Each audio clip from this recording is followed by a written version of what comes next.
Welcome to our channel. இன்றைக்கான video நம்ம சேனலில் என்ன அப்படின்னா, இந்த ஒரு வார காலமாகவே புயல் உருவாகுது அப்படின்னு சொல்லிட்டு இருக்காங்க. ஆனால் நேற்று நைட்லேருந்து செம்ம மழை பெஞ்சிட்ருக்கு.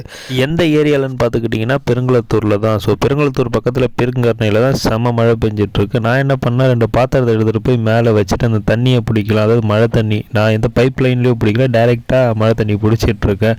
இந்த தண்ணியை நம்ம ரொட்டீன் யூஸுக்கும் யூஸ் பண்ணிக்கலாம். நான் என்ன பண்ண போகிறேன்னா, மழை தண்ணியை ஃபில்ட்ரு பண்ணி அதை ஹீட் பண்ணி சாப்பாடு வடிச்சா எப்படி இருக்கும் அப்படின்ட்டு நெக்ஸ்ட் வீடியோவில் போடலாம் அப்படின்றதுக்காக தான் தண்ணியை பிடிச்சிட்ருக்கேன். இந்த மாதிரி மழை தண்ணியை பிடிச்சி வச்சுக்கிட்டிங்கன்னா கரண்ட் இல்லாத டைமில் மோட்டர் ஒர்க் பண்ணாது. ஸோ இதனால் ரொட்டீன் ஒர்க்கான நம்ம பாத்திரம் துளக்கிறது, அதுக்கப்புறம் துணி துவைக்கிறதுக்கெல்லாமே இந்த தண்ணியை நம்ம யூஸ் பண்ணிக்கலாம். ஒரு 4 மணிக்கு மேலே மழை விட்டுருச்சு அப்படின்னு சொல்லிட்டு மொட்டை மாடிக்கு போய் பார்த்தேன். மேகம்லாம் நல்லா கொஞ்சம் வெளுத்த மாதிரி இருந்தது. நம்ம வச்ச பாத்திரத்துலேயும் தண்ணி ரொம்பிருச்சு. அப்படியே கொஞ்சம் எட்டி பார்த்தா ரோடு ஃபுல்லாகவே தண்ணி ரொம்பிருச்சு. இந்த பெஞ்சல் புயல் உருவானதுலேருந்து செம்ம மழை பெஞ்சிட்டே இருக்கிறதுனால தாங்கலான பகுதியிலுமே தண்ணி நிறைய தேங்க ஆரம்பிச்சிச்சு. தண்ணி போய்கிட்டே இருக்குது. இது கொஞ்சம் மேடான பகுதி. இங்கே இவ்வளோ தண்ணி போகுதுன்னா இன்னும் பள்ளத்தில் எவ்வளோ தண்ணி போயிட்டுருக்குன்னு பாருங்கள்.